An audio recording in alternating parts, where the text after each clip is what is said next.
வணக்கம். தேம்பாவணி பாயிரம் பாடலன் 6. வண் தமிழ் அனிதின் கேட்ட மடக்கிளி கிளற்றும் புன்சொல் கொண்டுமிழ்ந்துரைப்ப நூலோர் குறையென கேளார் கொல்லோ. உண்டமிழ்துமிழ்ந்தால் என்ன உலகொருங்காழ்வாள் சொன்ன பண்டமிர்துண்டு யான்புன் பாவொடு கக்க கேட்ப.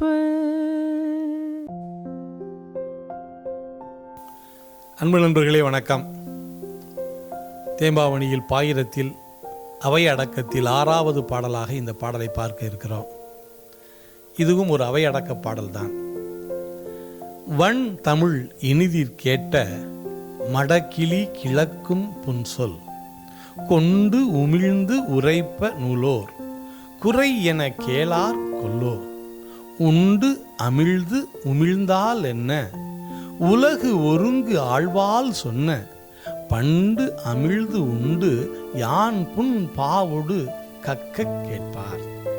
நண்பர்களே, நான் சொல்ல வந்த இந்த வளனினுடைய கதை என்பது நானே கேட்டு அறிந்தது அல்ல. இது இன்னொருவர் சொல்ல கேட்டு எழுதிய ஒரு பெண் அந்த பெண்ணினுடைய நூலை வாசித்து அறிந்து கொண்ட அறிவால் எழுதிய எழுத்துத்தான் பாடலாக எழுதியிருக்கிறேன். எனவே இது குறையுடையதுதான். என்றாலும் குறையை பெரிதுபடுத்தாமல் நிறையை எடுத்துக்கொள்ளுங்கள். நான் இந்த பாடலில் முக்கியமாக கருதுவது எது என்றால், ஒரு கிளியோடு தன்னை ஓமைப்படுத்துகிறார். தமிழ் இனிமையானது.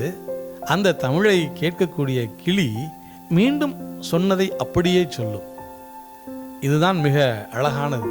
அதுபோல நானும் ஆகிருத மரியால் சொன்னதை உள்வாங்கி மீண்டும் சொல்ல முயற்சித்திருக்கிறேன்.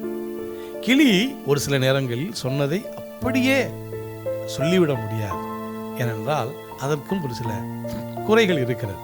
அதுபோல் என்னுடைய சொல் முறையிலும் குறைகள் இருந்தால் பொருள்படுத்தாமல் ஏற்றுக்கொள்ளுங்கள் என்று சொல்லுகிறார் இந்த பாடலில்.